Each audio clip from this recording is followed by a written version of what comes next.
Leave you laid out on the floor. Try to duck and roll, hit and miss. Now you counting stars. Should've practiced more. Should've hit the mask, get out there more. Man, that you're the best.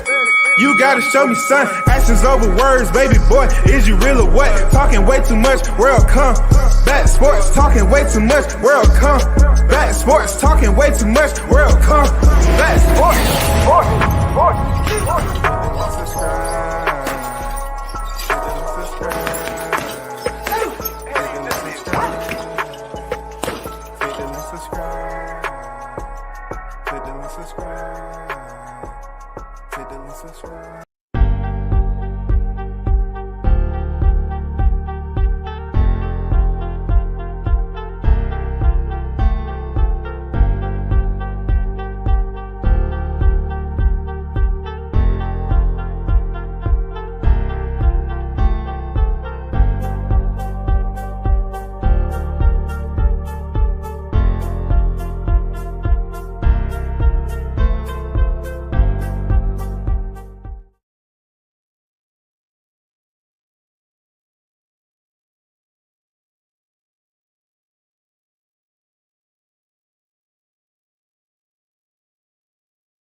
First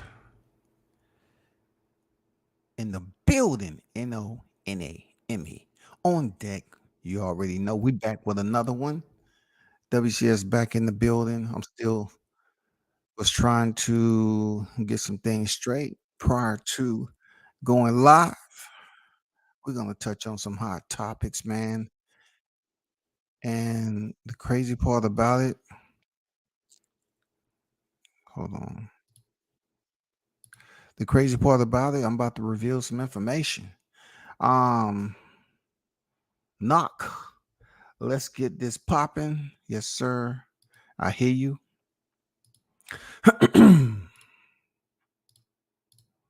MMA Super on deck. Salute, fam.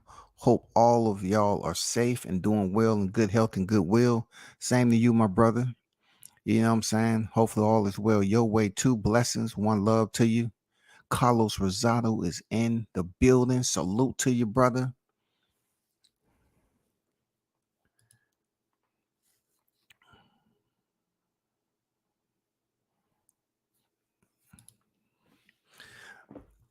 So before I get started, I want to give a big shout out to the hottest chat in the MFing game.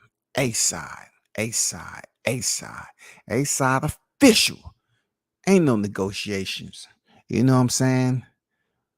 We coming with the hot grease as always. You see the thumbnail. We're going to talk on the real reason Spence looked the way he did. You know what I'm saying? I haven't, heard anyone talk of this. But while I'm on the topic, right, I do hear that some of you content creators is using, reciprocating some of my words. And I have no problem. I know it's freaking, it's public record. I know what y'all gonna say. You're gonna say the same thing I said. But at least have some etiquette. Just cite the brother.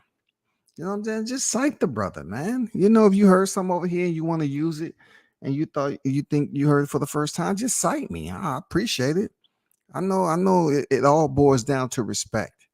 You know what I'm saying? It all boils down to respect. And it's been some time that I respect some people and I didn't respect them. I get it. Also, Deontay Wilder, man. You know what I'm saying? We're going to talk about Deontay Wilder. If you know, man. This guy right here needs no introduction.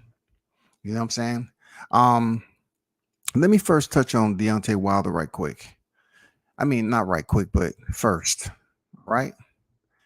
The reason why I want to talk about him because I came up through the Deontay Wilder saga, while he was reigning defending champion.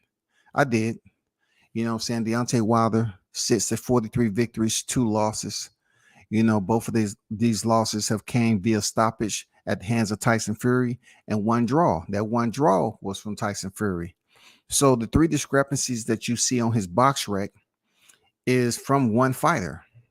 That's why Deontay Wilder still ranked high, when it comes to this boxing. And he has 42 knockouts, y'all.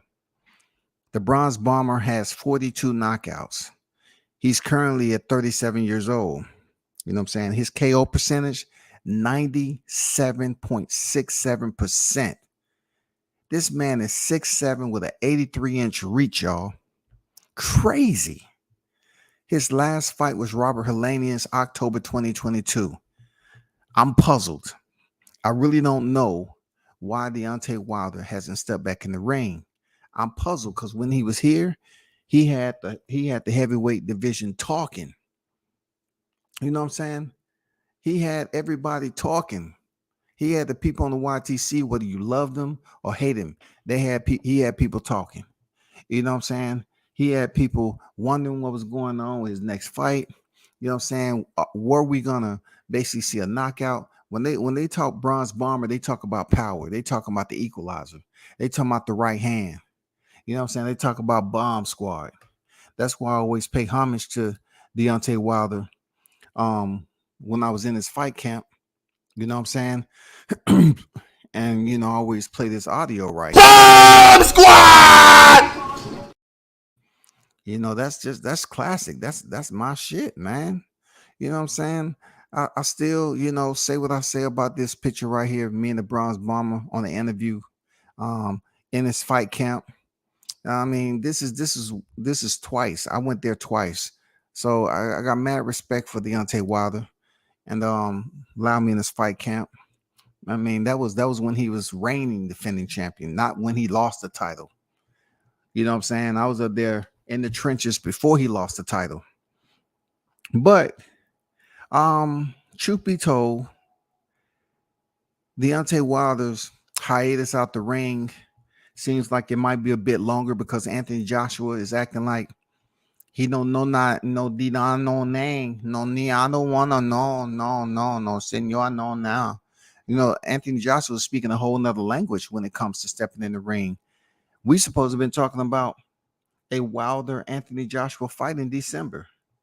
Where Joshua goes in there and he looks okay against Robert Helenius. And then he tell people, I do what I want to do. Both his eyes are a little puffy. And then somehow, I'm thinking, okay, now we can get the Deontay Wilder Joshua fight. And it just goes away. It evaporates. You know what I'm saying? It evaporates. It becomes a silent topic. And I'm saying to myself, God damn. Because that's the fight that really could have pumped up, the December fight date. You know what I'm saying? Supposedly, we're going to have this Spence Crawford fight, then Deontay Wilder and Anthony Joshua, and then whoever else may be fighting that in December. But truth be told, we've been waiting for Wilder Joshua for quite some time. We've been waiting for that ever since both of them had the titles with no losses. We've been waiting on that. Deontay Wilder was undefeated. Anthony Joshua was undefeated. We've been waiting on this.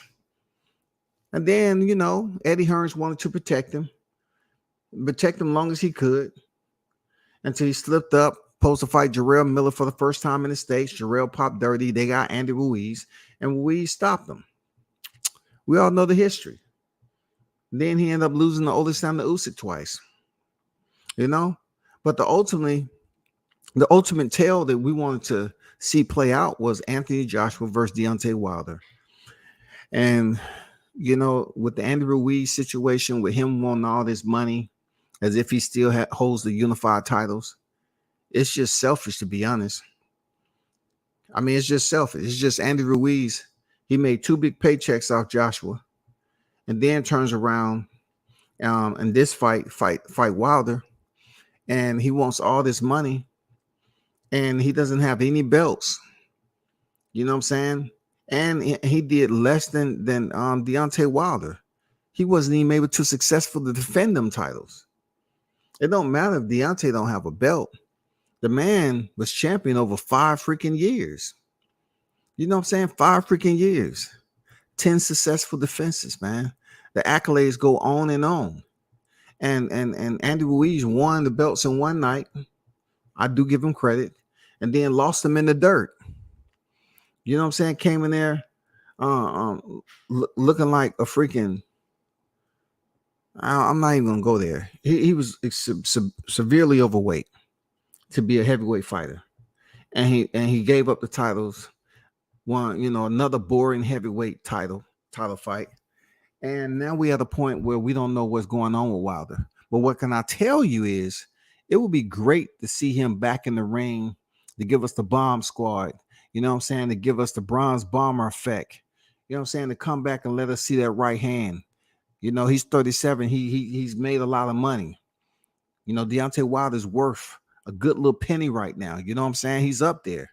It'll be good to see him come in there. I mean, not with a Dillian White. Not with a Joe Joyce. You know what I'm saying? We just seen him get stopped today. Not a Daniel Dubois. No Philippe Herkovic. I mean, I wouldn't mind Philippe. Take that back. But Philippe, I know he's trying to do other things or whatever. Alexander Usyk, some reason I thought we was gonna get that. Usyk said he was gonna fight Wilder. We haven't seen that come to fruition. So right now I'm like puzzled, man. I mean, goddamn, Wilder, he's just been on hiatus lately. I don't know if it's because he pretty much put it out there that the money needs to be on time. You know what I'm saying, or whatever. But he had that one fight with Helenius, and that's been it. So shit, free Wilder, goddamn, free the bronze bomber.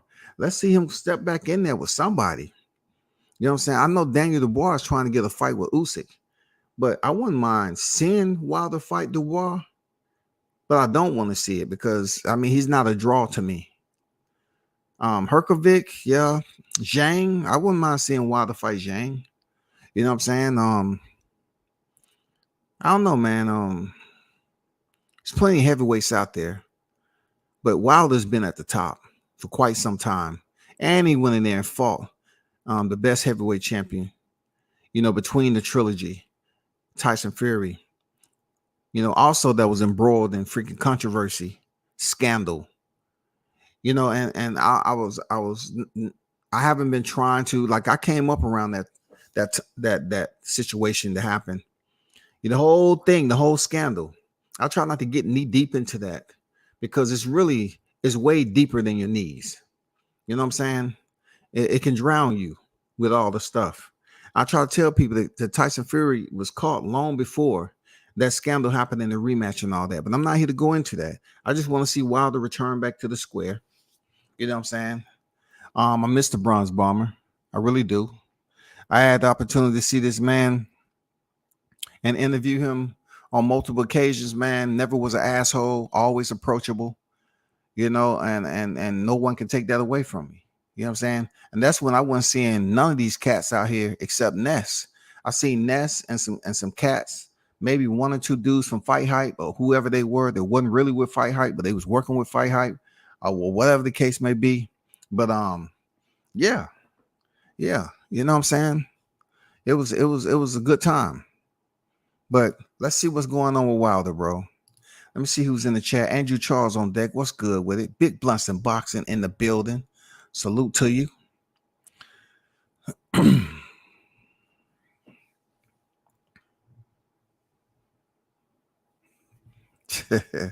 Carlos on his shit. Talking about W says you look like an astounding stepfather sitting next to Wilder in that pic. Man, that was a good time up there in Alabama. You know what I'm saying? That was a good time. Real talk.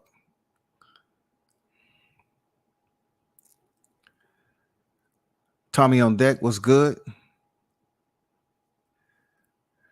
Don Vaughn on deck. What's going on with it, Don? Shout out to the ones that was on the panel last night, man. I rarely open my panel up, but when I do, it's some good cook sessions. You know what I'm saying? The grease is hot. Able to talk some boxing into the AM. I do have to say the heavyweight division the last decade has been weak. It hasn't gave you that buzz because it just seems like, okay, Tyson Fury, who's a champion, a reigning champion, he wants to fight Ngannou. I mean, I wouldn't say that's disrespectful to the heavyweight because Muhammad Ali did it. Plenty of other fighters have fought, fights, whether it's exhibition or a real fight. We're talking about combat specialists here. We're talking about professional combat pugilists. We seen Floyd Mayweather fight Conor McGregor in Vegas, a real fight for his 50th fight. So you can't sit up here and be mad. I hear people getting mad at Fury because he's not fighting a real boxer. Talking about he's ruining this and ruining that. No, not at all. Ask Floyd, did he ruin anything when he fought Conor McGregor for hundreds of millions? I mean, he didn't ruin nothing. His pockets was heavy. Still to this day, his pockets are heavy. And the pay-per-view was a bill. They charged you a whole entire bill for that pay-per-view for a boxer who just got his license and was 0-0. Dan Tan on deck. What's good with it? Jane looked good tonight. He was popping with punches, out with real fast, good movement, not bad at all. I feel that third fight put a lot of conspiracies to rest. I mean, it's according to, I don't know how you can say it put it to rest because one conspiracy don't have to do with the next situation. Someone can cheat in a fight and then still win the other fight. You know what I'm saying? You really don't know how much damage was done in the rematch. Wilder took a lot of damage. You know what I'm saying? At one time, I was advocating and I was saying to myself, Kenny Bailey should have let that man fight because that's what he wanted. He wanted to tough it out. But I talked to a lot of other people and they was glad that Kenny Bailey stopped the fight because Mark Breland threw in the towel. You know what I'm saying? But we don't know how much punishment Deontay Wilder took in that fight that affects him, if it affects him daily. Wilder need to get back in the ring. I mean, it's been too long. Yeah, man, that fight with Robert Helenius didn't do us any justice, right? It was over before it started. So we definitely need to find somebody to fight him, man. You know what I'm saying? Shout out to Trick Noty, the Oracle, the plug in the building. What's going on with the Trick? I see you. What's good? What's good? Christopher White on deck. Salute to you. One love to everyone. I want to get to this Spence situation because I want to talk about something that people, I've heard them over and over again. And I'm about to reveal a reason, Spence looked the way he did in the fight. You know what I'm saying? A contributor. You know what I'm saying? Yes, a contributor. Because I've never heard so many excuses go down. I know people know that I talk about this topic all the time. And believe me, I did the same thing with Deontay Wilder, Teofimo Lopez. You know what I'm saying? I can talk about boxing in general across the board, but I'd rather talk about something that I can do and say and basically mention what I want to mention, period. I mean, some of these topics are okay. You know what I'm saying? Outside of what I'm talking about. But anyway, when people look at, the history of Errol Spence, they always know there was a life-changing moment. At the October situation. You know what I'm saying? I think it was like October. It was sometime in October. October 12th, I believe, or something like that. Where he had, October 13th, whatever the case may be. Anyway, it was in October 2019 when he had the accident. And people always talk about that, right? And then you have the ones that talk about it like when it's their convenient and it's opportunistic for them to bring the topic up that there may have been a problem with him just because fake people want to come up here and say he has residual damage. Now, is it clear to say that possibly he may have? Yeah, I don't know. I don't know what's on his body. I don't know how he's feeling, but he's able to go through fight camp. He's able to go in there and know how to throw punches. You know what I'm saying? He know how to go throw punches. So when I have my free time, I start to dissect shit, and I hear everything that people's coming up with, juicing this, that, and the other. They say it's the weight division, and I hear people talking about weight drain, but they about to have a fight back at 147 again. It takes discipline, but yet he's getting praised for being undisciplined. You know what I'm saying? I mean, the hypocrisy that has gone along with this topic for quite some time is just amazing. You know what I'm saying? Preposterous, to be honest. I mean, they praise Spence for surviving, coming up out of this in a way that they can say, "Oh man, he's tougher than anything he can face in the ring." Not so much. Okay, because just because he survived something like that, it isn't the same with him stepping through the ropes and having to take on someone that's not a steering wheel. You know what I'm saying? Crawford wasn't a steering wheel. He's not a brake pedal. He's not a gas pedal. You know what I'm saying? He's not the driver's seat. You know what I'm saying? He's not a component. What I'm trying to tell you. Crawford is not a component. He's not a static display. So Arrow had to go in there and fight this man. But with everything that has played out, I continue to just dig and peel back layers because it's so many excuses that people are unwilling to talk on. And I remember something. I said, that's it right there. The car accident may have some attrition to this. It may have some sustainability. The car accident 12 days after he fought freaking Sean Porter. You know what I'm saying? It may have some sustainability. Hold on for a second.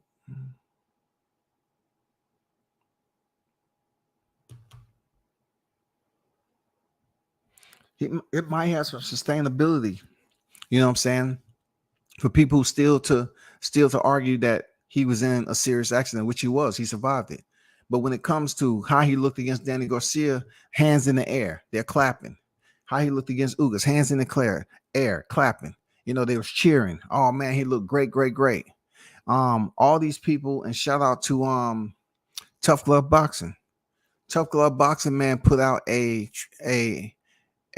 amazing video, a compilation on people making excuses. Shout out to Athletic Mind, aka Boxing Boxaholic. You know what I'm saying? Boxaholic. The brothers put out some classics, some of the best compilated classics that you will see. The compilations is amazing on the excuses they were given. But I want you to hear something, which me, WCS, I feel that people just overlook this. You know what I'm saying? And it's contributed, and how it contributes to his performance in the ring against Terrence Crawford. Because this is damning. You know what I'm saying? This is damning. I hear and listen to all the arguments. No one has brought this up. I listen to all these excuses after excuses, man, are repetitive. You know what I'm saying? They keep on just pulling from the toilet roll, toilet roll, just wiping that shit away. Continue with more. You know what I'm saying? But they always forget about this particular incident that happened where, if anything is going to affect him, it's going to be this. For real. If anything is going to affect him and not being in the gym all the time the way he's supposed to, it would be this. Hey, let me show you something. Let me show you something right quick, man. Let me let you listen to this audio right quick. And y'all, and it's gonna click to you now. It's gonna click. Y'all gonna say, okay, I got it. All right. So let me remind you all of this right here. Real talk. Cheat on me, so I did run that nigga over with my car, but that nigga over with my car. I did run that nigga over with my car, but so I did run that nigga over with my car, but so I did run that nigga over with my car, but so I did run that nigga over with my car, but we would appreciate, would you car, but Decided run that nigga over with my car, but I mean, he was cheat on me. Decided run that nigga. I mean, he was cheat on me. I mean, he was cheat on me. So, without making your ears bleed, that was an old video which people tried to act like it was a TikTok video. You know what I'm saying? And this was from his girl that he, what some people, whoever, you know, they call her AO. I'm not gonna say her real name, AO. Okay, she said that he was out there cheating on her, and she ran him over with a car. I said, God damn it. You get ran over by a car, that's going to leave some very, very ill effects, some residual mechanical functionality disabilities as time go along. That right there can put you in a state of decrepency. You can be decrepit off that. It depends on, you know, what part of the car ran him over. You know what I'm saying? She said it, not me. She said she ran him over because he was out there cheating on her and everything like that. You know what I'm saying? Listen, it's too much out here not to consider the all the evidence that's out here and what people was talking about. Let me show you something. I'm gonna take down the thumbnail. I'm gonna take down the thumbnail for this right here. I want you to see something right quick. All right. I want y'all to see this.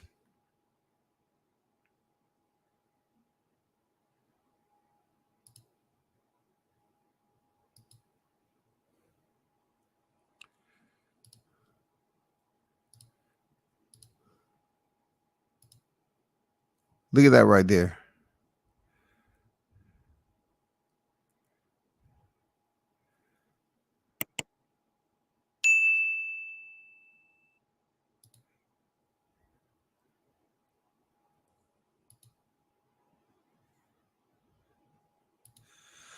I'm not saying he can't, you know, get himself out there and have some fun.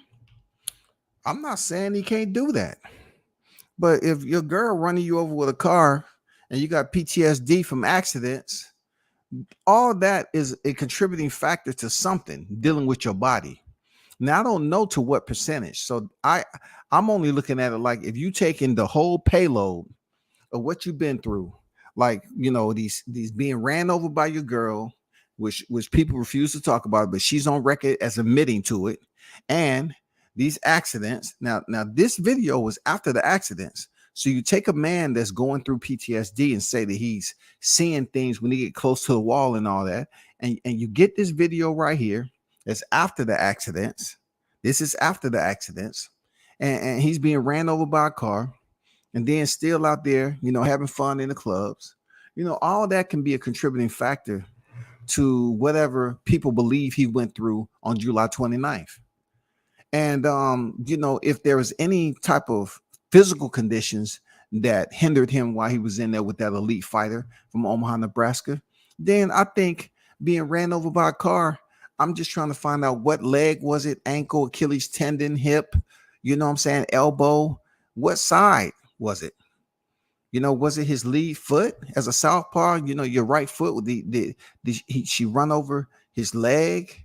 You know what I'm saying? Knee, what part of his body? Because she said it. You know what I'm saying? She said it. See, when the first time I seen the video with him coming out and talking about what he do, I'm not gonna lie. This is the first time I told people this.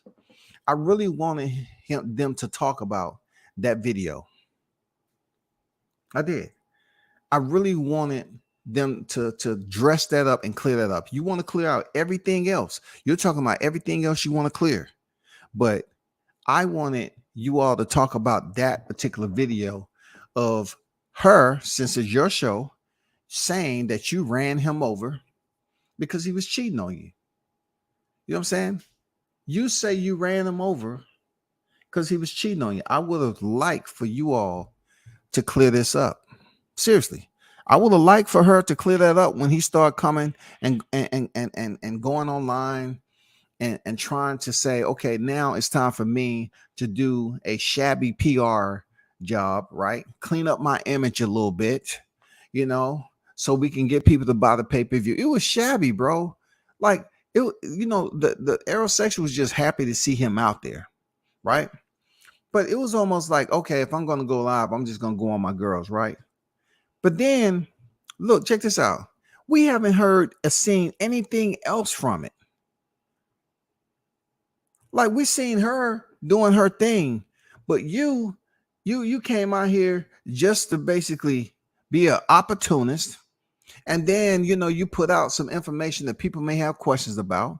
You had no problem just telling it all and acting like you're clearing your heart. And then you went right back and distanced yourself from social media. You know what I'm saying? Your fans.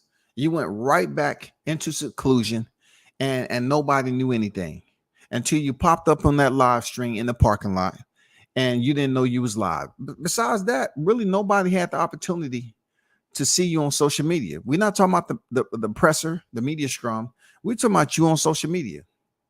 The only fighter we've been seeing that's keeping his name relevant right now that everybody used to criticize him for is of course Bud Crawford. He's out there doing and the podcast and the interviews with people. We haven't heard anything for Spence. But if by chance, we know he's in the freaking fight camp. If by chance people are wondering, I do look at that, video, the audio, and say to myself, what incident happened between them?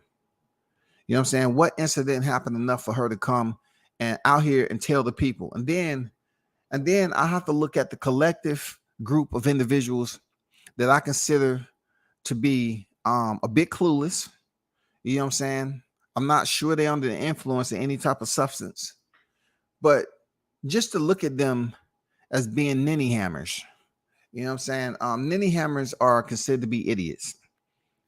They want narrative that was just a TikTok video. And I say to myself, right? I said, so if that's a TikTok video, what is the purpose that you're trying to drive to his fans as a woman there with a elite professional boxer? What are you the message you're trying to send? You know what I'm saying? Nobody really ever asked Errol that at the media scrum. For you aerosexuals, maybe you can clear that up the next time that you're at the media scrum. Ask him about the so-called TikTok video and what was the purpose for it. If someone's going to put you on a video and put you on blast, it's a purpose for them doing that. And he did not sound or look like he was in any type of sobriety to be on camera. Now, of course, boxing is not about morals and principles. I say this all the time. But then again, you do have a brand. You do have certain things that really can affect your brand at the end of the day, affect your image. And you need your people to go up here and try to find out how they can clean this up. But that particular video right there, what was the reason for the aerosexuals to go along and say it was a TikTok video? And when was Spence gonna say, ta-da?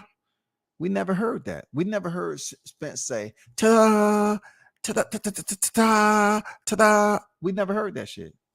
Never heard anything. What we did see was your girl just basically in charge of the whole live stream. And she put you in a bad light. Not only did she put you in a bad light, but that is the mother of your kid doing this to you. I really believe what she said. I do believe there was a situation. You know what I'm saying? I do believe of what all I know behind the scenes in Texas about this situation. I do believe that there was a situation between them. I do believe that shit. I do, man. I do, because when you are with somebody that's used to being out of pocket, right? Used to being out of pocket, living that life, their relationships are always rocky. It's always something going on that is constant dysfunction. You know what I'm saying? It's constant argument. It can be volatile at times. You know what I'm saying? I'm just talking about relationships in general. It can be very toxic. All these abrasive, deleterious words when it comes to a person living out of pocket, being in the clubs, consuming alcohol all the time, having an issue with it, being a boxer, being hit in the head, going through domestic issues. I would like to kind of, hear what she has to say about this particular incident with running him over, because just look at it like, oh man, she didn't really run him over. Yeah, somebody can run you over without running you clean over. It's just like a TKO and KO. TKO, you may not be out on your feet snoring, but you can be in a bad situation. You know what I'm saying? Due to your opponent putting you there. You know what I'm saying? So she could still be behind the wheel. She could have still been behind the wheel of something, and they had a situation, and Spence may potentially could have possibly allegedly, suffered an injury. I don't know. They talk about his balance, right? You know what I'm saying? It's many areas that we can talk about. It's public record. He had the accidents, and we got the video out there that she chose to go live on, that they didn't choose to talk about when he started to go on her podcast on the rocks. And that's still out there. I've been thinking about that for a while. I want to hear about that video right there. Did you really get hit? Did she actually run you over? And if she did, what injuries did you sustain? What injuries? Even if she ran over his foot, that's running over him. You know what I'm saying? If she ran over his feet, you ran over him. His foot is attached to his body. You know what I'm saying? When somebody is doing something and somebody ride over a part of their body with some type of mobile, you know what I'm saying? Some type of mobile bicycle, anything that moves, you know what I'm saying, that you're able to use, you know what I'm saying?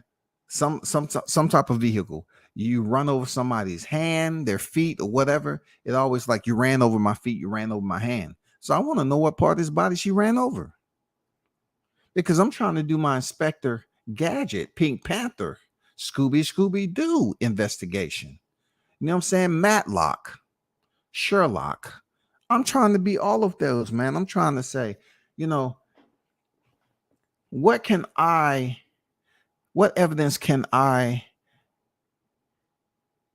find to better assist with the excuses? You know what I'm saying?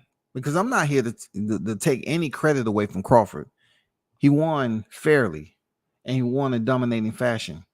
But I'm trying to figure it out. I'm trying to come up with the other side when it comes to Spence, and I wanted to, kind of say, well, this is out there. Her running over Spence. What exactly happened? And does he still suffer from the injuries? What was it? What did she run over? Idiots want to come up here and talk about a TikTok video. What was the purpose of him putting himself in a light in a moment like that of basic vulnerability, and have the woman that he's had a child with, that's supposed to be in a serious relationship, that he loves, so to speak? Why would you allow her to put you in that situation? That's my question. Truth be told, that's my question. That's my question for real.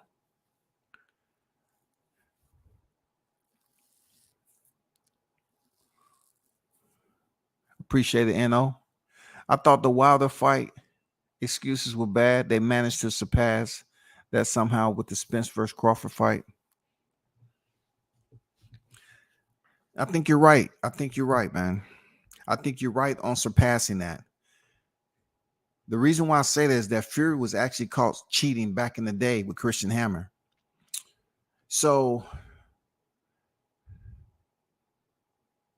the fact that he was cheating with not only performance enhancing drugs, but the thumb loop that was altered, which they don't want to talk about that. He was pending a drug test, a positive test suspension. So in doing that appeal, he was able to fight Vladimir Klitschko. He ended up winning the fight, and he left the sport, but he was suspended too. All right, and then he come back, and Wilder, allows him a fight and so forth. We already know the history. So with this though, we're talking about When Tyson Fury was being accused of cheating, that's because he actually cheated. But we have a whole nother graduating class of casual boxing fans that have since integrated themselves into social media since that played itself out back in the day. Yes, a whole different collective group. Absolutely. A new faces, new names, all that. But when it comes to Crawford, this is cheating accusations that are not warranted.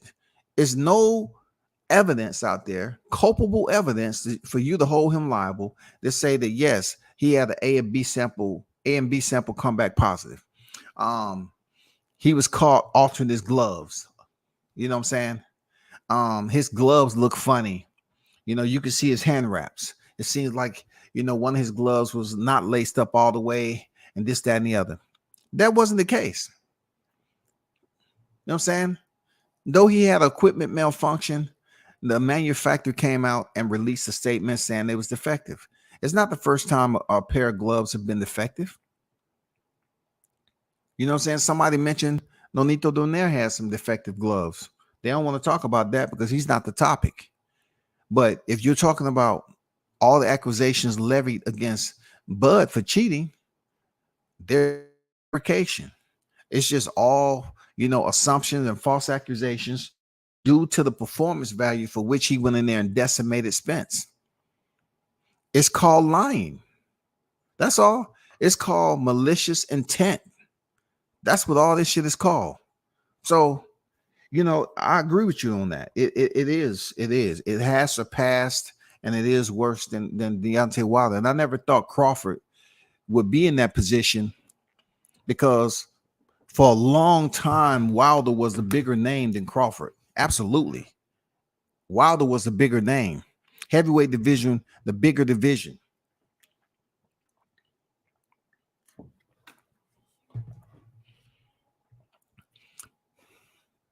But what I don't like is the fact that, you know, Spence has all this evidence out there, and he's been on record as saying he's been living out of pocket his whole life. And part of living out of pocket is living on stage, you know, living in the club and doing what he's doing. You know, he's a free man. He can do what he wants. Real talk. But it's been several occasions that he showed up to PBC and he was intoxicated. And then, you know, what he do with his personal life, I don't care. But when you put a video out there of him being in a predicament with someone that's close to him, then concerns, you know, red flags go up. And then you would think that a grown-ass adult to see these red flags, who may potentially been living long enough to have family and kids and have loved ones that care for them, they would know how those red flags are supposed to be handled. You know what I'm saying? You're gonna pretty much address the red flags, especially if it affects people that you love. And that was a red flag, and there's people out there that love him, right? So for people to sit up here and run and say it's a TikTok video and brush it off, right? I'm asking you why you didn't brush off this loss. If you want to brush off his girl running over him because he was cheating on her, why were you so quick to give her a pass there, aerosexuals? You were so quick to give her a pass, and that's worse than the beating that Crawford put on. That is freaking negligence. That was ill intent. You know what I'm saying? That type of incident right there can be attempted, whatever you want to call it. But in the ring, they're contractually bonded to basically execute this in a legal manner. So how can y'all just brush that off? Don't want to talk about it. It's a TikTok video, but yet y'all come up here sounding stupid, you know, doing all these screenshots or whatever and saying that, you know, Crawford's cheating and everything, and you don't have no evidence to support it. Not one iota, not one piece of evidence, but you have that video out there. You have the video of his girl basically admitting that he was cheating on her and she ran him over. All I want to know is where. Because the way she ran him over is different from the way Crawford ran him over. Crawford was getting paid to go in there and participate in the sport. She was out there participating in wrongdoing, something that can be considered criminality. But they don't speak about that. They don't talk about that. That's okay. You know what I'm saying? This don't have nothing to do with nothing. I don't care about that. Whatever. I want to talk about shit that we can actually make up. But you don't have to make up. Shouldn't it be easy for you to just look at that situation and say, well, let's kind of focus on this because we don't have to make anything up. The information's out there. But no, y'all come in here and create freaking multiple scenarios and lies to point the finger at the fighter because your fighter who you never supported, you know what I'm saying? Y'all pretended. You know, the wild part about it is that you have content creators that was busy talking about Bud, right? And they start trying to talk about Spence just right before fight week. Right before fight week. If that's not the most dumbest, idiotic action that you can take, like you're supposed to be a Spence supporter, but you've been talking about Bud. A lot of you all you've been doing is talking about Bud. But when you get on fight week, all of a sudden you want to revert back to speak on Errol Spence and talk about what he's going to do in there. You know what I'm saying? We got people up here talking about how they looked at the weigh-in, how big Errol looked. You know what I'm saying? At the pressers, the weigh-ins. They're sitting up here saying that Crawford missed weight. They're sitting down wherever they can go live and say, I'm gonna give my prediction. I think Errol Spence is gonna stop him in 7. I think Errol Spence is gonna, beat him up real bad and put that pressure on, and Crawford's not gonna be able to handle it. And pressure birth pipes, and I think it's gonna be over in about 8 or 9. Oh, I think Errol Spence is gonna do this. I mean, they look. Errol Spence gave them every, bit of significant, signs that he was good. He was good to go. They was like, oh man, he looks good, this, that, and the other. He looks strong. I heard content creator, he looks strong. Errol looks strong. Okay. All right. Okay. He looks strong. But then at the end of the first, heading into the second, all of a sudden people got their head on a swivel with their hand over their mouth. Oh, they start sounding like a pack of owls, y'all.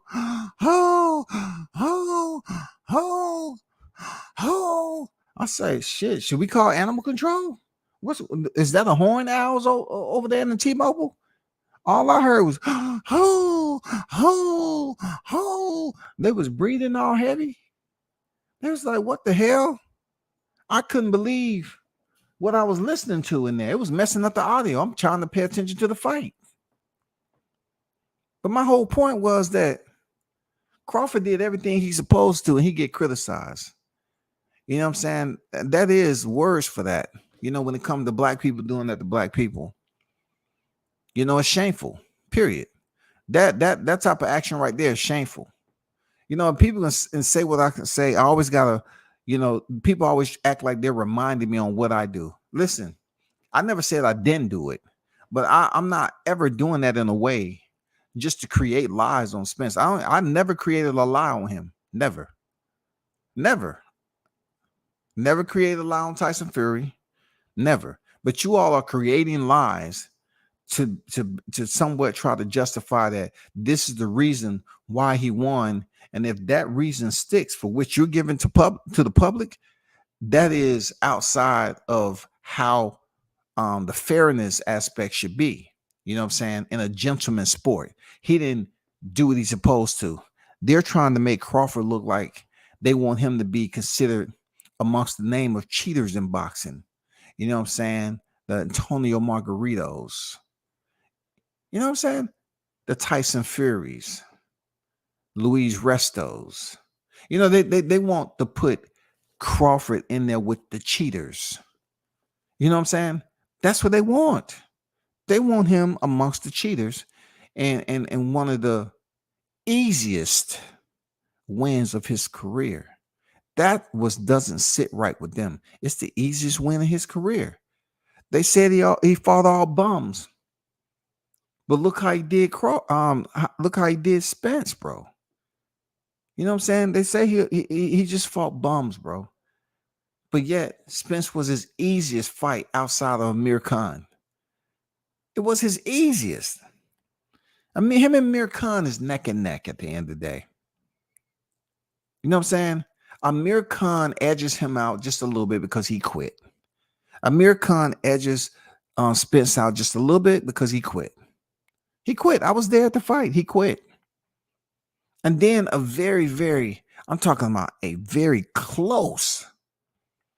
I'm talking about close. Very little space in between them. Close second is Spence.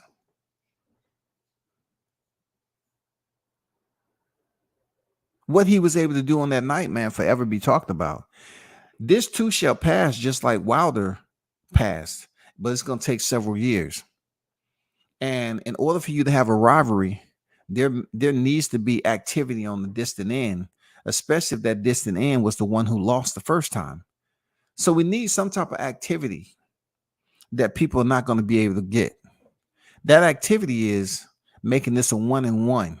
That's the only way you're going to have a trilogy. You know what I'm saying? The first one had to be a draw. I don't foresee the second one being a draw. You know what I'm saying? I see it being another win for Crawford. And then that's over with. That's done.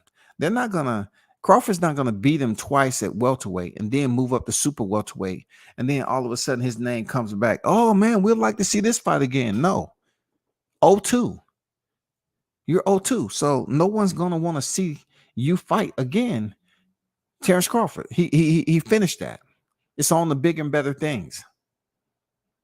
But y'all really should pay attention and look into that video where she said she ran him over. I really want to know, what part of the incident, how it played out, what part of the incident that you can dial in as to, what part of his body was hit.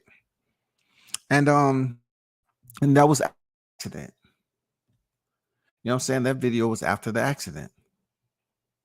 And then I don't think we should ever praise somebody for basically subjecting themselves, you know what I'm saying, self-inflicted harm and degradation, basically corroding yourself due to self-inflicted situations that you have a choice to make. You cannot say somebody has basically thrown away or stopped drinking. You don't know that. No one knows that. You don't know that. I've never seen an alcoholic just stop drinking cold turkey and then be cool with it. No, it's a struggle. You know what I'm saying? You have people out here on drugs. They want to stop cold turkey. It's a struggle. You know what I'm saying? I'm not saying he still is. I'm just saying there's people that say he is. There's people that's over there in Texas that say they still see him out. You know what I'm saying? You know how easy it is for me to get that information? I don't want it. You know what I'm saying? I'll talk about it because it's public record. Nate Jones put it out. They criticized him for it. And guess what? Come to find out, that nigga was 1,000% correct. He put it out way before. And I remember these content creators on here, to include Dookie Brown, was up here criticizing the shit out of Nate. And he was absolutely right. Absolutely right, man. Dude had issues. So if y'all knew he had issues and you chose to freaking, what's the word I'm looking for? Enabled it by not speaking on it. Use enablers. You choose not to speak about it. But yet he gets to a point where this is the time y'all should be having a chavo. This is the time y'all should be jumping up and down, and you're not. You're jumping up and down in shock and awe and saying, damn, I can't believe this shit is happening. When you should have been saying, okay, let me shoot him a DM, make sure he's staying dry, make sure he's focused. We heard Diddy James say focus, 20,000 times, but was Spence really focused? I don't know. But as long as I see these channels continue to talk about Bud Crawford, just lets me know I'm good.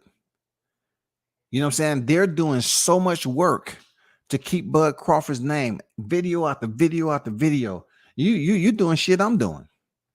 But your work is filled with stress to come over here and talk about things that you want to be a part of his life. Cool. You know what I'm saying? You're talking about it all the time. But one thing that has failed to basically sit with you, you know what I'm saying, so you can process it, so you can understand that you're wasting your time, is the fact that y'all did all this leading up to the fight and nothing changed the outcome. Zero. Nothing changed the outcome. All the hate that y'all did, it did not change the 29th. It didn't change shit. It didn't change shit, bro. Nothing. He be clubbing, sports session, entertainment. What's going on, Smoke? How you feel, bro? I mean, Pop. What's good?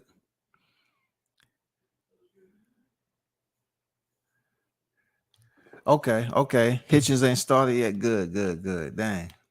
Because I've been waiting. I'm like, God dang, when his fight starting, man?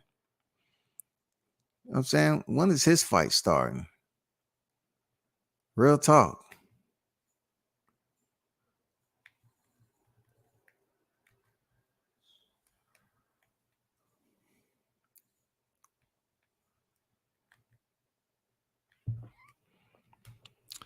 She ran over his equilibrium. That's a good one, man. Carlos said she ran over his equilibrium, man, because they was talking about the man didn't have no balance. You know what I'm saying? He might be on to something. You know what I'm saying? You might be on to something. I did ask what part. You know what I'm saying? Even though equilibrium isn't a part, you know what I'm saying? It's not like you see somebody walking down the street and you say, wow, I like his equilibrium. Man, that's a nice color. You know what I'm saying? I mean, hey, she might have found a way though. Makes you wonder if that accident in December was really some random kid. It's been no type of evidence to prove that was a random kid. It haven't been no evidence to prove that the accident was actually authentic and it wasn't staged. You know what I'm saying? Hey, Andrew, Conor Ben is looking different because he's not on the freaking egg whites and clomiphene and the juice. Of course, his physique is going to look a different way. You know what I'm saying? He was bulking all up like nobody was looking and got caught. And then the BBOC, you know, man, come on. You know how they do over there, man. His dad's name and all that. Come on, bro. Was it really AO behind the wheel of that car in December of 2022? I look at it like this, man. She did that video before that accident. That video was before that accident. The so-called accident, he was in the intersection on IG. That video came out before then. You got to think about that. That video came out before then. I absolutely agree. Fury cheated. I just thought some of the things were out there, but anything is possible.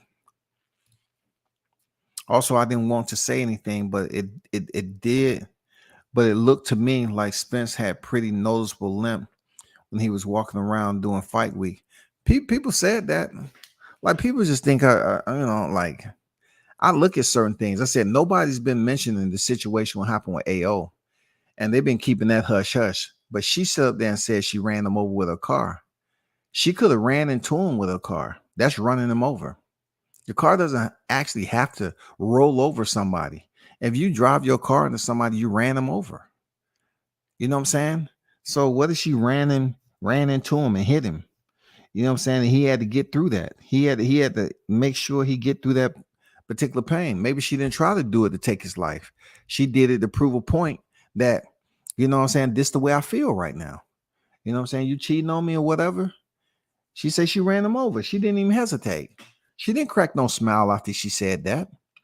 She didn't crack no smile. She didn't even give you like a type of ominous type, smile on her face. She didn't do any of that. She said he was cheating on me, y'all, and I ran him over. You know what I'm saying? She didn't hesitate, bro. But all these, these aerosexuals on here, they just want to sit back and say, "Oh, I can't believe y'all, it's a TikTok." So if it's TikTok, where the conclusion at? When does Errol hop up out the bed and give us the ta-da moment? When? When is he gonna, raise up? Why is he acting drunk? Why would he, in his place, in his position right now, why would he have to stoop to that level? It's stupid. It's stupid, man. Fury is a certified drug cheat. Nandrolone and the gloves on Fury look crazy, but Bud hasn't even been caught using anything. Facts, man. Straight up and down. Facts in the chat. Straight up and down, man. He ain't been caught using nothing, but he has been caught, addressing these haters and liars on Twitter. You know what I'm saying? Pretty much letting them know, man, y'all talk about my name for fun. Like, y'all talk about me so much, y'all actually got love for me. You know what I'm saying? You talking about a man all the time on a daily basis when you're supposed to support the op. Why aren't you talking about the op? Talk about his opponent. And you're gonna wait the fight week to go see him?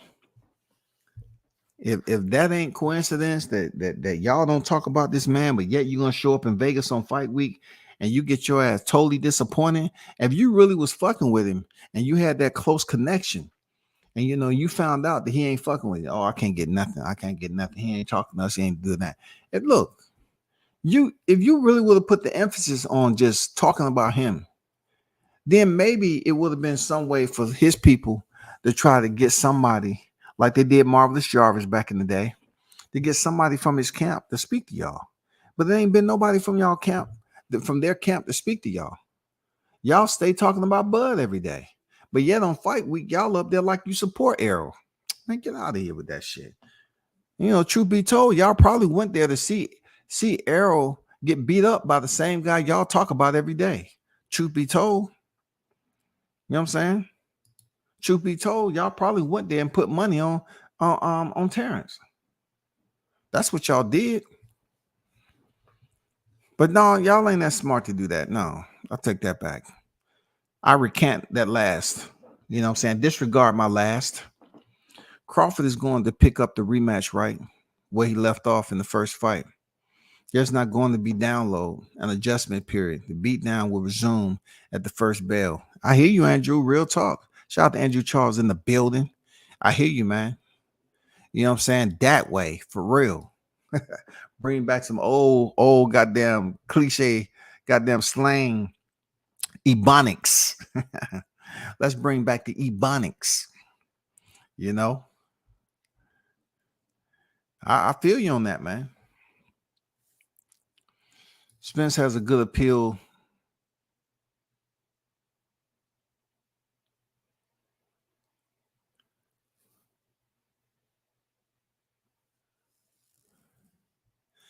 I'm not sure where you at with that. Spence has good appeal with Shakur and Tank. Appeal like Shakur and Tank, but when you're like Crawford or Haney, them two different fighters, two different people. I mean, Haney is not even nowhere close to what Crawford is getting.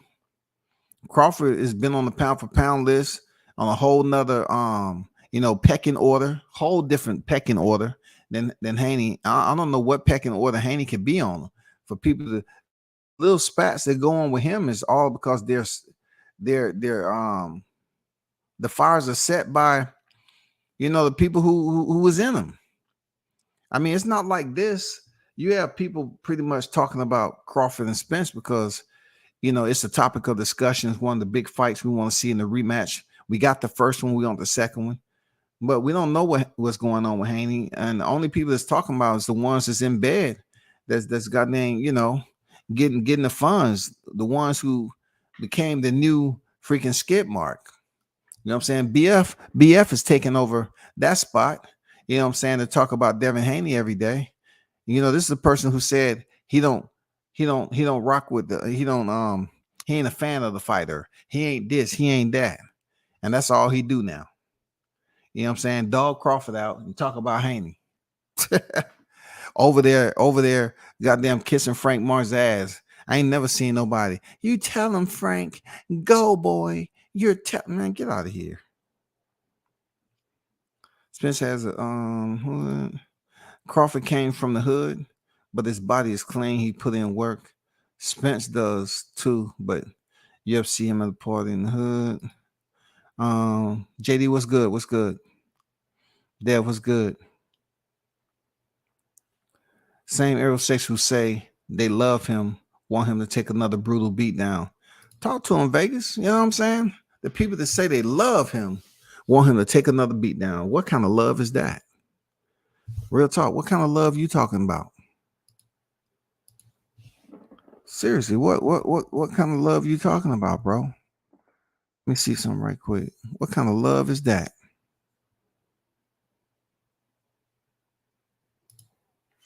Let me see. Am I gonna get a surprise? Hold up for a second. Let's see where we at right now. Who's up next? Oh shoot! Finally, I clicked on the right time. Cepeda about to fight now. Cepeda and Hitchens. He's doing his walkout now. You know what I'm saying? At the right time. So Jose Cepeda, shout out to Jose Cepeda, very tough fighter. You know what I'm saying? A lot of people praise him and Ranchik, you know, back and forth, Canvas University orientators. You know what I'm saying? They had a knock 'em, drag out fight, man. And the people was just praising them for the way they was in there just knocking each other's clock off. I'm pretty sure, you know, they had some time knocked off their life for fighting that way. Real talk. Like, but Ranchik haven't even freaking fought since the Montana Love stoppage. You know, so no telling how much damage he took when he was in there with Cepeda to get stopped by Montana. You know what I'm saying? Come on, bro. That shit's wild. It's just wild, man. Now Hitchens about to walk out. Let me get back to the chat. Shout out to Jessica in the building. I see you on deck. The Holy Bible don't even talk about Satan as much as aerosexuals talk about Bud. The hate is real. Talk to them, MD. Talk to them, man. Provide them that wisdom, bro. They need it. You know what I'm saying? They need it. Maybe if you type it, they'll read it rather than me talking it and they listening. You know what I'm saying? If you type it, they might read it. You know what I'm saying? I don't know. I cannot, you know, I can't say that they're going to have enough discipline to read it. That's all. Hitchens is now in the ring. You know what I'm saying? His people are there cheering him on. I look for Hitchens to basically attempt to put on a display like he did with John Bowser, even though I don't put John Bowser on the level of Jose Cepeda, no doubt about it. No. But this should be a good fight, man, because you know both fighters can box. Both fighters, I know Cepeda can fight now. Both fighters can box, but I know Cepeda can fight. I'm not sure if Hitchens can fight because he let off the gas and then when he should have been just stumping on Bowser and running over and backing up and running over again and then hit the gas and go forward and drive. Boom. He should have just kept that pressure on him when he was landing those shots and landing those combinations for real. And he just let up, man. It was weird. It was one of the weirdest, dominating fights that you will see. Like, I don't know, man. And Bowser tried his best. You know, Bowser got heart, man. You hit him, dude get pissed off, but not with a boxer, bro. Not with a boxer. You know what I'm saying? One thing that he was able to do, you can see it in Hitchens that he's been working with the likes of Stevenson, Tank, you know, all these people, Crawford. You know, you can tell, bro. You can tell. He's polished up real nice since Malik Hawkins. Looks really solid, bro. I'm convinced they want Arrow in a wheelchair when it's all said and done. I don't know. It's hard. Look, it's hard to think what they want that dude because they don't talk about him enough. Like the only time you really hear them cats even come close to acknowledging him is that he sent out a tweet, something to that extent. He sent out a tweet. Who knows? You know what I'm saying? I just don't see these videos coming out on what he needs to do for the rematch. It's all about what Crawford did in the first fight. You know what I'm saying? That's all I hear. What Crawford did in the first fight. What Crawford did in the first fight. And none of it's good. Like if you're going to talk about the fighter and you don't have nothing good to say, then you straight up hater, bro. Left to right, 12-6, 6-12. You just hating. He never made one video about Martin before he found out Errol signed him. Now, all of a sudden, he's the best thing. You know what I'm saying? It's just sliced bread. Talk to him, Andrew. Andrew coming here with flamethrowers, grenades, motherfucking stick of dynamite, goddamn ninja stars. Shit. Frank sleeping, stepping away from Shakur. Smart move by Frank stepping away from Shakur. It would have been crucial for him. Real talk. It would have been crucial for him. I ain't gonna lie. That shit would have been crucial. Now they're introducing Richardson Hitchens.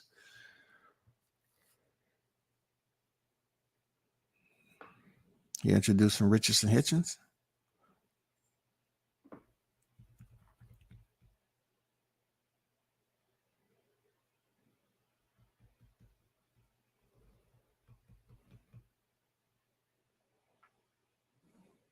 I wonder if Cepeda gonna come out hot. You know what I'm saying? I wonder if he's gonna come out hot. Cepeda a warrior now. I haven't really seen Hitchens in a fight. Like I seen Cepeda in a fight. I seen him in a fight. That doesn't mean he's gonna be able to do this to Hitchens though. Hitchens got very solid defense. I ain't gonna lie. Hitchens got very solid defense, and dude can box his ass, have good range control. You know what I'm saying? And he's polished up since his fight with Malik Hawkins. He has absolutely added wrinkles to his game. We about to start this round, man. I guess I'll stay on a little bit and see how this fight go out. JD Ben was made to work every round. The Mexican was tough as old boots. Okay. All right. I'm out. I'm about to watch this fight. No doubt.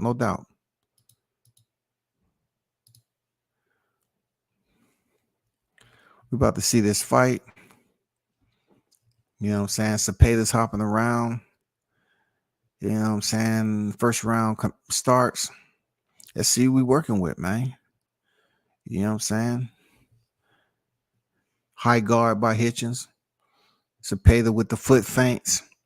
You know what I'm saying? Hitchens is orthodox. Cepeda is unorthodox. You know what I'm saying? So his feet, it's going to be a foot positioning battle. You know what I'm saying? Cepeda want to keep his foot on the outside of the lead foot of Hitchens, of course. So jabs by Cepeda to the body.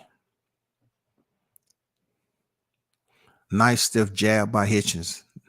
Nice quick jab through the guard. And one thing, Cepeda has 28 knockouts now. He has power. It's just all about, is he going to be able to get his power shots off with a defensively minded Hitchens?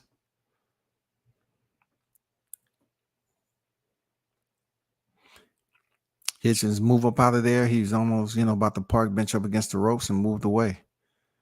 Nice right hand by Hitchens.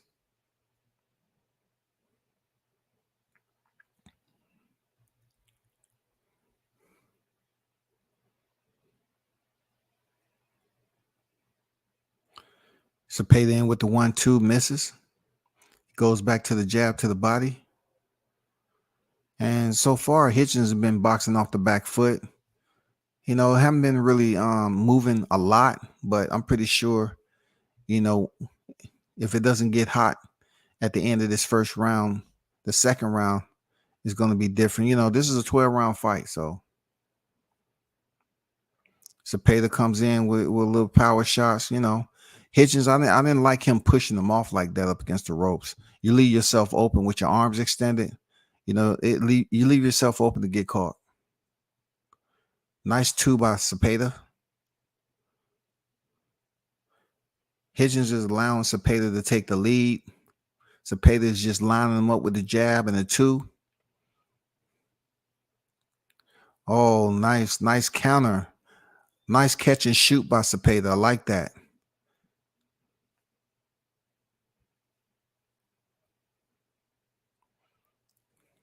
This is definitely a step up fight for Hitchens. We trying to find out, is it a step up fight for Cepeda? Because Cepeda is coming off that stoppage from Regis Prograis in the 11th. You know what I'm saying? And we're not going to compare Hitchens to freaking Prograis. We can't do it just yet. We just need him to, you know, step up that competition. So right now he holding this distance pretty good. You know, that was a pretty close round. I give the edge to Cepeda in that first round, but it wasn't nothing significant. I heard Frank is cool dude in person, so I try not to be too hard. He should fight Stanthionis Keyshawn. Hey, I don't dislike the dude like that personally.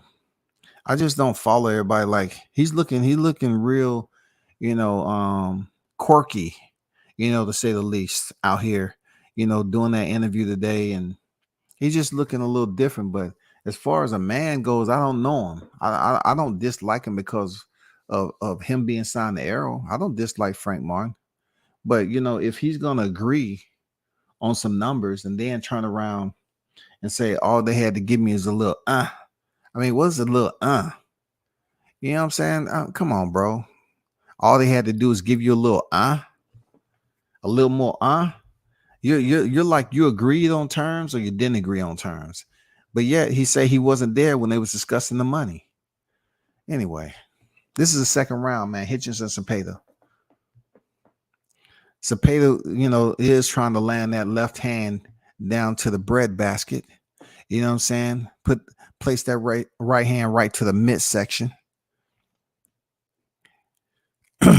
And I'm not gonna jump the gun. I'm just gonna just ease in. Okay, nice combination by Cepeda. This is the prolonged energy. I mean, not prolonged energy. The delayed so-called energy from Hitchens, where he can just wait to the right. You know what I'm saying? But he's opening up right now. Nice combinations. This has been my criticism of him in the past, that he'll just wait. And he really don't turn up. He'll just wait for an opening. He'll take it. And then he'll just stand there, wait for the opening. You know what I'm saying? He really don't let loose. You know, he's don't let loose. You know, he's very technically sound. Oh, nice way to triple up on that jab with the right hand there, Hitchens. Beautiful fundamentals right there. Beautiful, quick, sharp fundamentals by Hitchens. Cepeda's a bit wild. You know, I like how Hitchens is moving out to his left and resetting.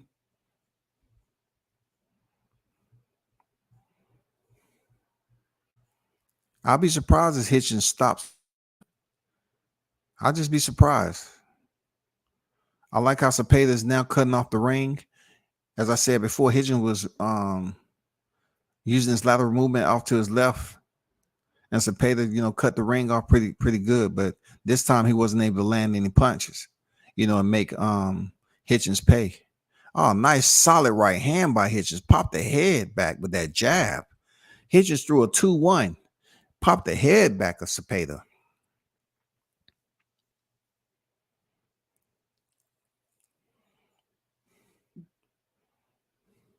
He's definitely respecting Cepeda right now, being it's the early rounds.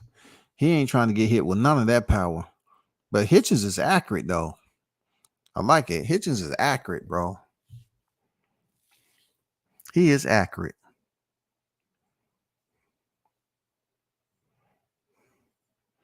Nice jab. Cepeda's kind of slowed down. I think it's because Hitchens has pretty much picked up the tempo, or he's pretty much trying to get the timing down of Hitchens. But nice way, Hitchens moves out to the left again. So let's see if it's going to change. The tempo is going to change in the third round, because now Hitchens is doing pretty much the same thing over and over again. You know, he'll throw a combination. He feel himself backing up to the ropes. He'll move out to the left, reset. Pretty much the same rotation. So it's like this. If Cepeda doesn't stop it, I'm pretty sure Hitchens is going to continue to remediate that over and over again. So, but his jabs are sharp. His punches are sharp, man. I ain't gonna lie. One thing you say about Hitchens, he's fundamentally sound. I ain't gonna lie, man. Real talk.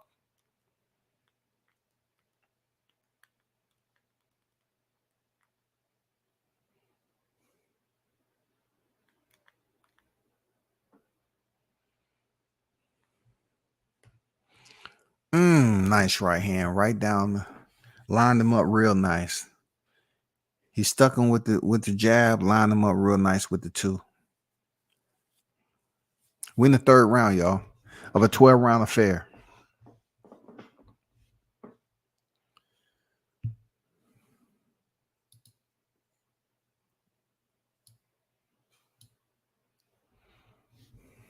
Oh, nice right hand over the top by Cepeda, switching it up a little bit. You know, going over the left hand of Hitchens. He knows that Hitchens is rotating out to his left. He's trying to find a way to counter him as he moving out to his left. Hitchens stand, doubling up the jab, sharp. Nice right hand by Hitchens. Moves Cepeda pretty well with that shot. Now Hitchens is showing who he's been working with in sparring. That, you know, they're showing how black boxers used to be accused of being boring back in the day, hit and not get hit. That's what you're seeing from Hitchens. He's showing you his technique, his fundamentals. There's nothing wrong with that. It may be boring to some people, but he's being slick. Look at him up against the rope. You know, pawing with the touch jab, until he find an opening and get up out of there. Cepeda, if he's not going to stop it, he's going to continue to do this the rest of the fight.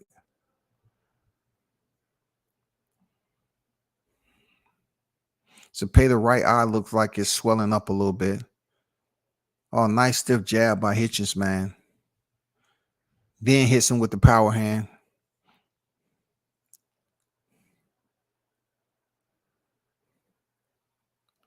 Hitchens, you know, I don't know what he's doing. I don't know why he keeps backing up into these ropes.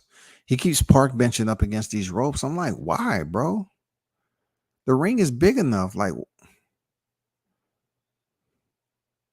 I can see if you're trying to, you know, basically emulate Tank. Tank will basically lure you into the ropes. You know what I'm saying? And counter you. Once you move in and say, okay, he's up against the ropes, you come in there and you find out your lights have been turned off. You know, even though the power bill was paid. Oh, nice right hand. Hitchens is lining them up with the right hand left. If he continue to get through, Hitchens might be on to something right now, bro. I'm pretty sure they looked at film. They looked at the Regis film and, you know, checked out everything. Cepeda's letting him rotate out again to the left using his lateral. Oh, nice right hand, Hitchens. Oh, he's hurt. He hurt Cepeda with that right hand. He hurt him. Hitchens might get him up out of here, bro, and do it in earlier fashions than Progress, man. Hitchens is looking sharp. He's looking sharp, man. Hitchens is looking sharp. Ain't gonna lie, man. You looking sharp, brother. You know what I'm saying? Way different than you was before. Way different than what you was before, man. Hitchens looking sharp. I mean, his accuracy is on point, man.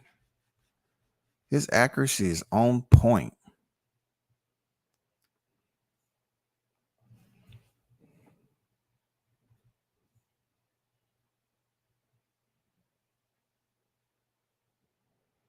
Some guy on his team, the coach was like, you can't be up here talking on the phone. It's not even a good look. You're up here talking on the phone.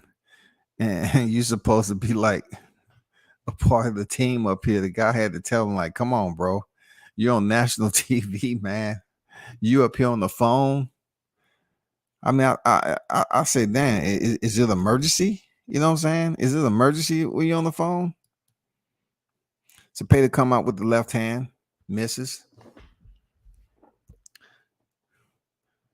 I'm not going to jump the gun and say what Cepeda needs to do, but a lot of what he's trying to do isn't working on a mover like Hitchens. And you let Hitchens start to get his distance, engage you like that, he's going to pop shot the shit out of Cepeda. He's going to start making you wear those gloves, man. Look at that sharp jab, man. Look at that shit. Goddamn Hitchens, man. That shit is, man, that clean jab. Clean jab. That shit is on a rubber band, bro. Goddamn Hitchens jab is on a rubber band, bro. For real.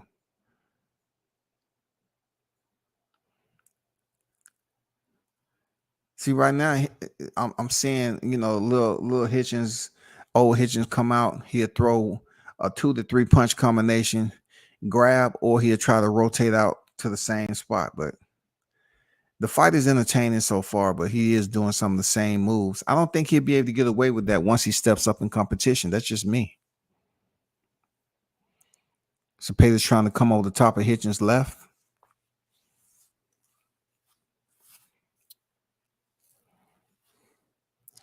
Hitchens doubling up on the jab.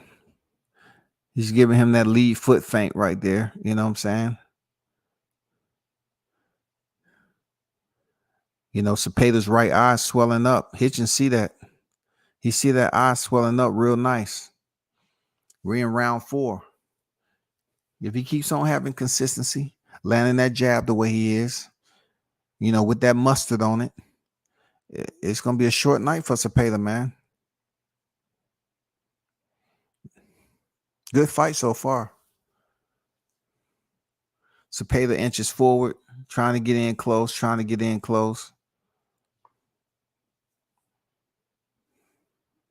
I don't know what he was trying to do, why he was freaking swinging that left hand like that to try to get in, do a bolo shot. It's not going to work, bro.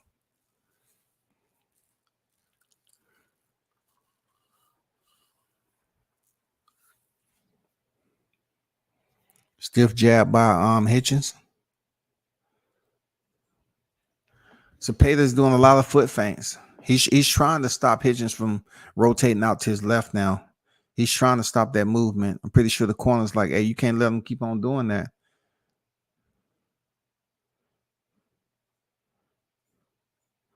Nice defense by Cepeda to avoid that 2 shot, that left right.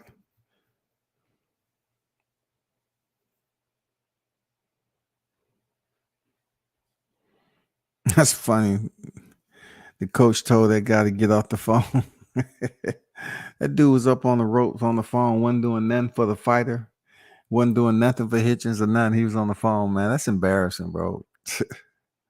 Shout out to freaking Stitch Duran, man. The legend himself. Stitch Duran. Thanks for giving me that one-on-one interview down in Florida, bare knuckle fighting, dog. He's everywhere. Look at this straight right. It wasn't super clean. Hitchens could have came back with another right hand. He was right there. He's very, aware of that power. You know what I'm saying? They believe, Cepeda is going to be dangerous this early in the fight. I get it. But he could have hit him with two right hands. He was already there. He's in the pocket.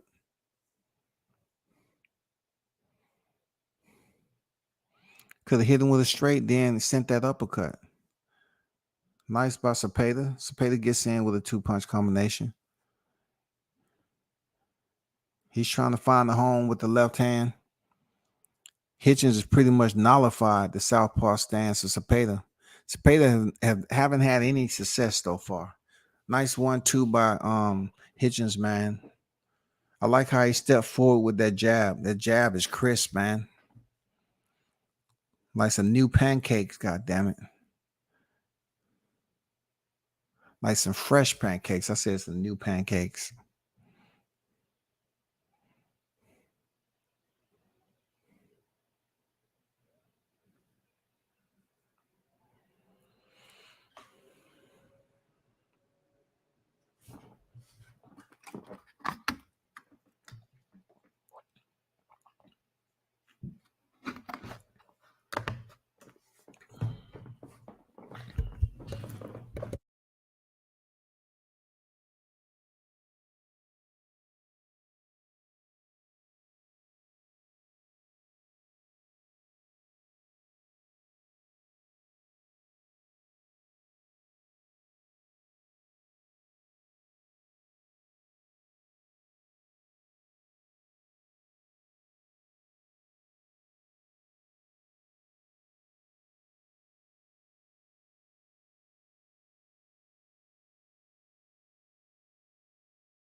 I don't know, people. Hitchens opening up on them. You know what I'm saying? Hitchens see everything Cepeda throwing.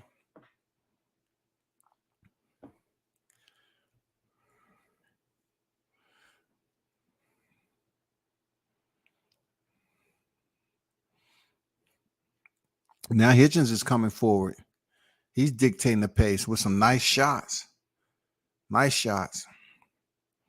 Cepeda's trying.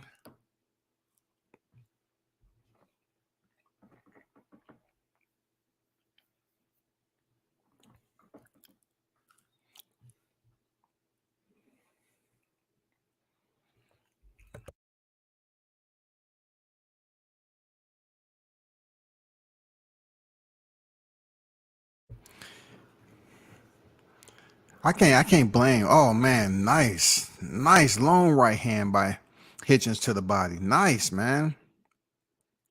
You know, some people may think this fight a little bit boring, but it's boxing at the end of the day. And that's exactly what Hitchens is doing, boxing this dude. And he's having success on Cepeda. Cepeda haven't really been able to get Hitchens to stay still. Because that's where he can, you know, have that moment to get off all those shots that he would like. Because he does have 28 knockouts, from my understanding.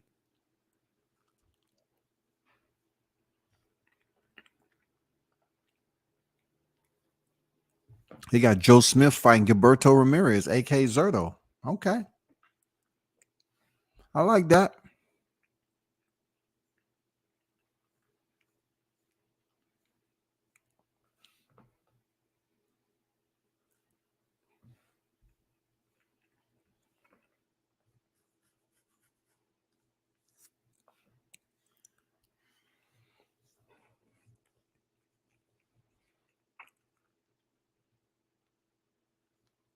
Cepeda comes out doubling up the jab, tripping. He's popping the jab early on. Hitchens with the high guard. Cepeda lunges in with a wild left hand. Very wild. That's a bit amateurish for him to do that. You know what I'm saying? They have Hitchens winning every round. That's about right.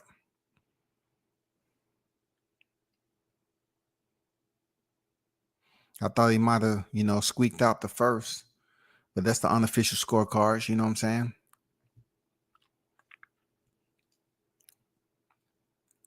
Cepeda has no answer to get in close. He's trying to walk in and then punch. Maybe you should punch on your way in. He's reminding me of Oscar Valdez. That's how Shakur Stevenson lit his ass up. You know, Oscar Valdez was lowering his stance and trying to walk in just to get close to land that shot to the head. You know what I'm saying? And right now, that's somewhat similar to what Cepeda has going on right now. But Hitchens is opening up on Cepeda, man. I didn't expect him to get dominated like this early. It's a 6th round already. But another thing with Hitchens, he can be in full control and he can let off the gas, man. I've seen it happen.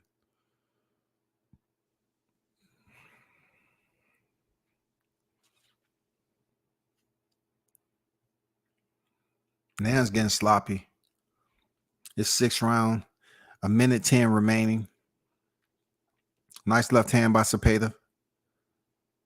Cepeda's trying to make it rough and tough in there, man. He's trying to make Hitchens uncomfortable now. Hitchens, all he doing is time up. And this is the part I don't like. I mean, it's not like you don't supposed to do it, but this when it gets a bit boring for me, man. Like he'll put in work, and then he'll just take time off. Back to the jab. Nice right hand. Knocks Cepeda back.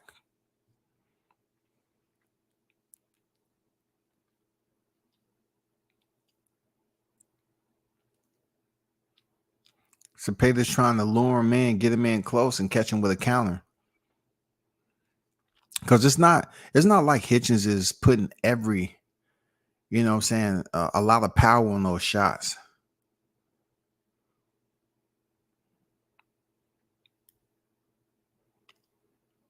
Cepeda's definitely loading up and really trying to land that one big shot, man. To change the Hitchens ducked up underneath that left hand, man. It's wild. He's making Cepeda look crazy in there.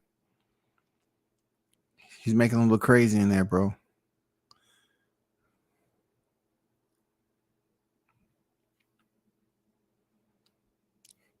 I mean, Hitchens can see that left hand coming from Cepeda from the locker room. He could have seen that shit from the parking lot. That's why he keep looking at Cepeda like, dude, you think you're going to hit me with that? You're going head hunting and you're trying to close distance, with one shot. You're trying to close distance just enough with one shot. And that shot is going into the goddamn ceiling, to the rafters, the AC unit. Round seven. It's match room, the zone.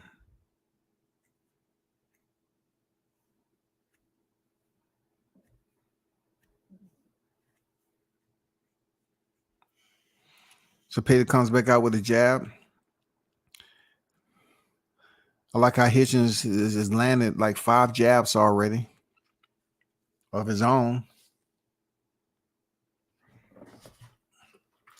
Nice feint. I like it.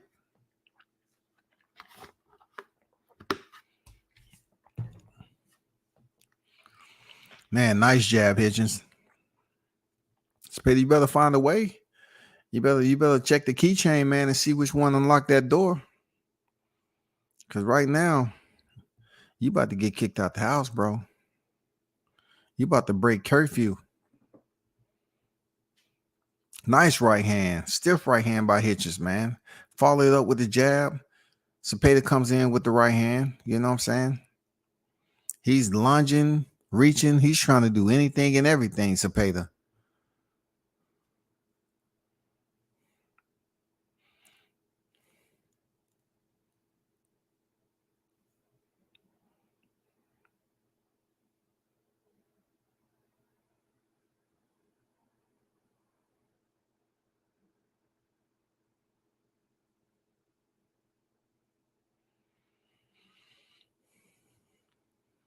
I don't want to say Cepeda's getting a little frustrated, but I know his barometer should be up there. It should be spiking out real nice right now with freaking Hitchens because he's having his success easy work. Easy work. You feel me? This is easy work for Hitchens so far. Fighters clinch. We have 55 seconds remaining in the 7th, y'all. Cepeda's trying to find his way. Hitchens is in control, total control of this fight. I mean, he barely even sweating, for real. Oh, nice right hand landed by Hitchens. Popped the head back of Cepeda. Cepeda's coming in with a flurry of punches, man. Not too many landed, though. You need to call up Siri. Say, Siri, you know what I'm saying? Punch coordinates. Maybe Siri can help you out. Headbutt.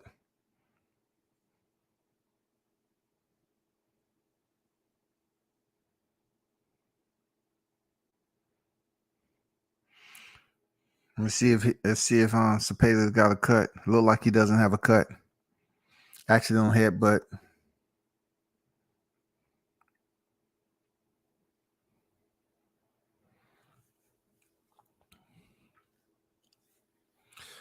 One thing I do know about Hitchens, he looked like he's barely breathing, bro. So if he is over there, training with Tank Them or whoever, man, his cardio is just on point right now. Like, he's barely freaking breathing. Oh, yeah, he did get cut. Cepeda is cut. Yep. Oh, boy, this is crazy, man.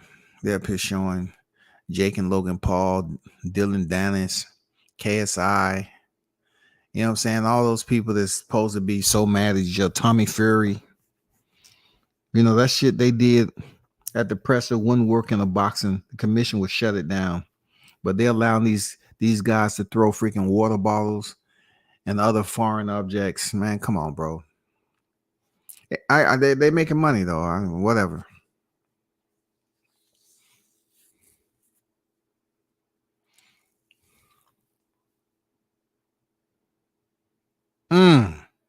Look at that counter right hand by Hitchens. Look at that. He tried to hit him with the left hook, the counter left hook.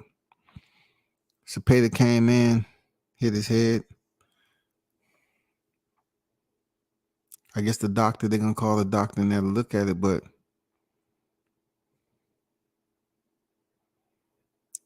it's in his hair. It's in his scalp, though.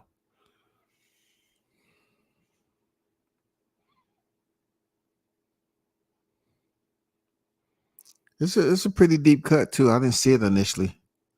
You know what I'm saying? It's a pretty deep cut in his hair, in his hairline, whatever, scalp. We're in the 8th round, people. 3 minutes per round. You know what I'm saying? Right now, Hitchens is in total control of this fight. Super lightweight, 140 pounds contended. Nice combination by Hitchens, man. Oh, nice. 1-1-2, man. Let me see if Hitchens turn it up a little bit. See if he try to get him up out of there, get a TKO or something like that. Cepeda's just missing with his power shots badly. Oh, nice right hand, Hitchens. All he's doing is 1-1-2. 1-1 touch with the jab, and then he touching with the right. Straight down the middle. Cepeda's hurt, man. He's getting beat up. It looked like Hitchens might be able to get the stoppage, man. This will be big. This will be big for Hitchens, bro. He said he wants Teofimo Lopez.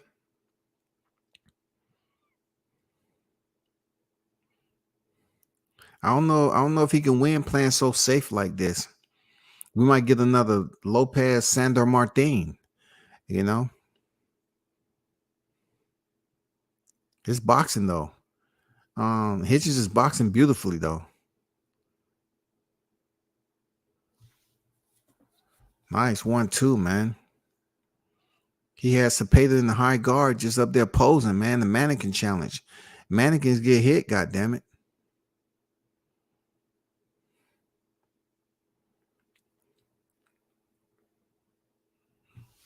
Oh, nice counter, straight right, man.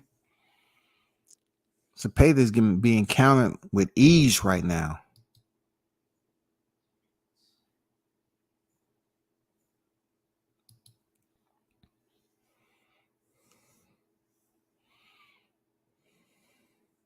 Damn, Hitchens beating these guys up, and it doesn't look like he's doing anything to beat them up. Like, he is landing his shots, but he doesn't look like he changes speed too much, you know.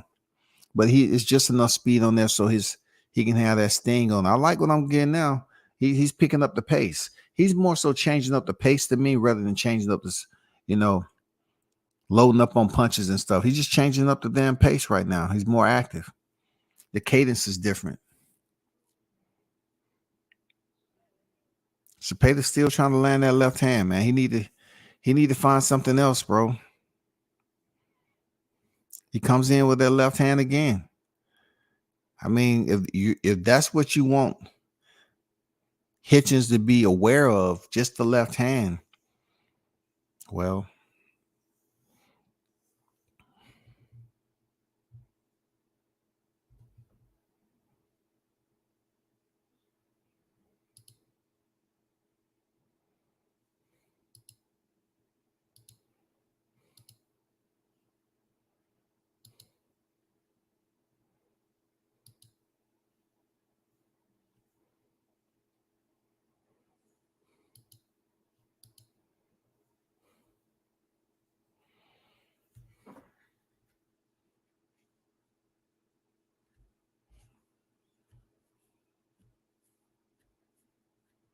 Look how Stitch Duran working around one of the trainers there. He worked around him. Dude head right there.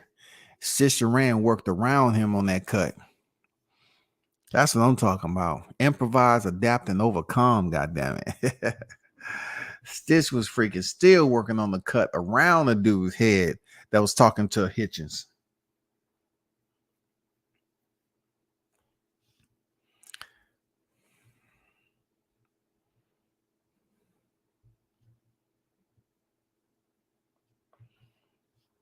And this is a wash, man.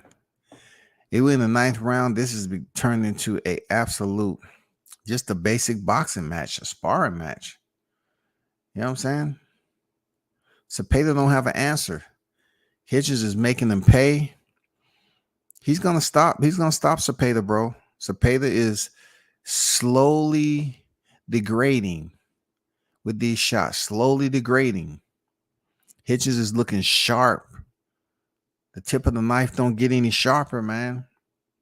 Well, I'll take that back. He could be a bit sharper now, but this is the one side of the fair right here. One side of the fair, bro. Cepeda is doing the foot stomp with the lead right just to get in. Like it's supposed to be a feint. And then he want to throw the damn left hand all the time. You're not gonna do that. You're not gonna land that on Hitchens, bro. He goes in wild, and just throwing, the left, right. None of the punches are landing. I thought he was a better boxer than this, man. He's trying to fight Hitchens. Dude, stick with your jab, bro. Double up on him. You see Hitchens doubling up on the jab while you're in the high guard.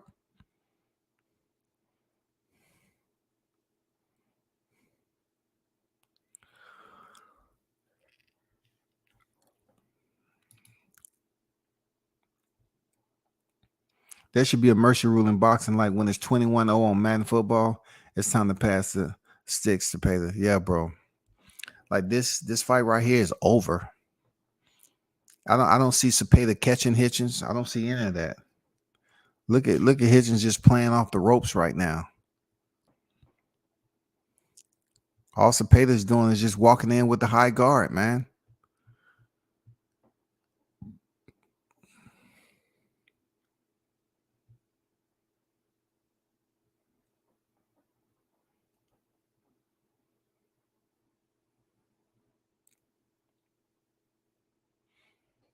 Well, y'all, appreciate y'all. Shout out to the hottest chat in the MF and game, A-Side Official.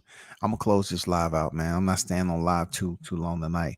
But man, y'all hold it down. Appreciate everyone pulling up. Hit the like button on your way out, man. And we should do it again. I'm out.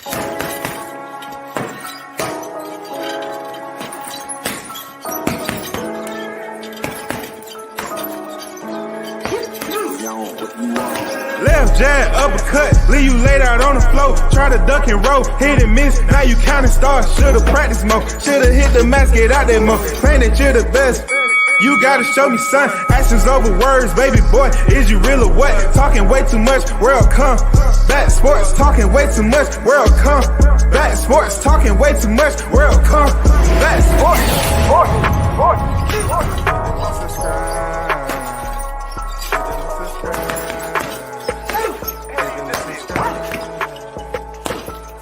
Subscribe.